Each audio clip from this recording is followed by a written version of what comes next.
Hi guys, welcome back to my page. Please like, share, and subscribe for more Cherokee videos and 164 scale cars, tuned cars guys.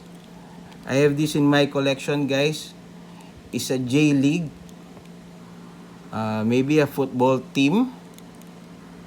It's a Nissan Skyline GTR R32 with Yokohama Marinos in the hood guys, as you can see.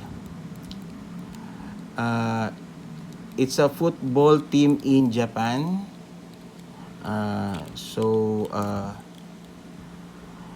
It's a Skyline GTR again guys, J League, as you can see at the back.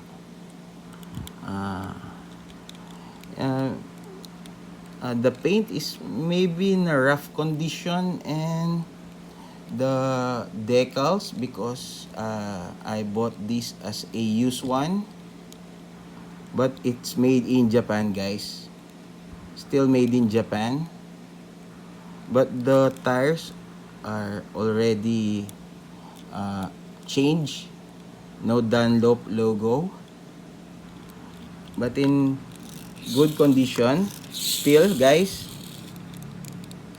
So again guys, this is a Nissan Skyline J League football team, Yokohama Marinos, standard size Cherokee, high grade guys, as you can see. Number 21 Skyline GTR. Cherokee standard size guys. Nissan Skyline GTR R32. That's it guys. Please like and subscribe, and again share for more Cherokee videos. Thank you very much.